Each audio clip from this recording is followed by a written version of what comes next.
से समस्त प्रकार के गुल्म रोग जो है सदा के लिए समाप्त हो जाता है, यानी नष्ट हो जाता है।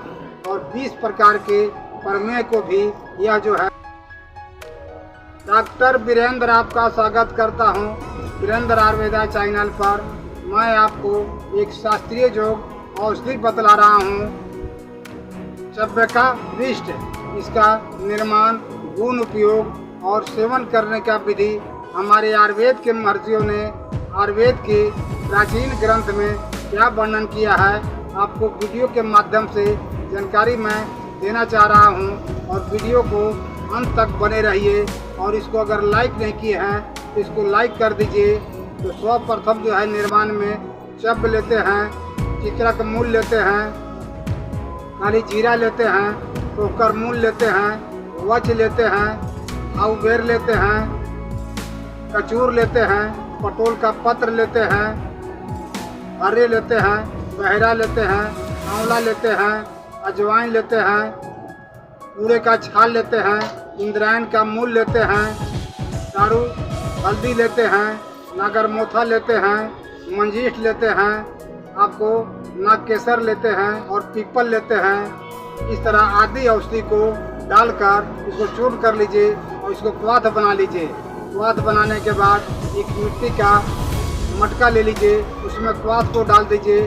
फिर पीछे से आप औषधि डालिए, गुड़ डालिए, गाय के फूल डालिए, दालचीनी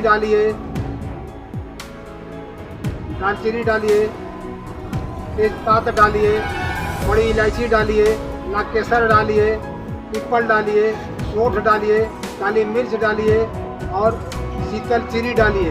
ये सबको चूर्ण करके डालकर मुंह को अच्छी तरह उसको ढक दीजिए। और ढकने के बाद 1 माह के लिए उसे छोड़ दीजिए। और 1 माह के बाद छोड़ने के बाद उसको निकाल कर और छान कर शीशी के बोतल में आप उसे रख लीजिए और आपका औषधि जो है तैयार हो गया।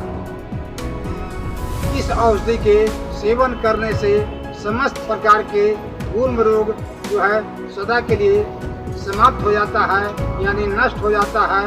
और 20 प्रकार के प्रमेय को भी यह जो है नाश करता है। चाहे प्रमेय हो या मधुमेह हो या डायबिटीज हो, उसको जो है सदा के लिए यह जो है समाप्त कर देता है यह औषधि।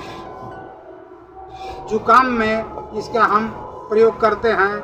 नाक से पानी का स्राव हो रहा है और रोगी जो है परेशान है, छींकते छींकते और नाक से स्राव होने लगता है, यानी जुकाम में, सर्दी में इस औषधि के प्रयोग करने से जुकाम जो है सदा के लिए समाप्त हो जाता है। क्षय रोग में इसका प्रयोग करते हैं। फेफड़े की कमजोरी को दूर करके फेफड़े को मजबूत करता है, ताकत बनाता है, क्षय रोग को समाप्त करता है। खांसी में इस औषधि को प्रयोग करने से खांसी जो है सदा के लिए समाप्त हो जाता है। उदर विकार में इस औषधि के सेवन करने से सभी प्रकार के उदर में जितने रोग हैं वह जो है समाप्त हो जाता है। आपको आंत वृद्धि में इस औषधि के प्रयोग करने से आंत जो है नहीं बढ़ता है और सामान्य हो जाता है।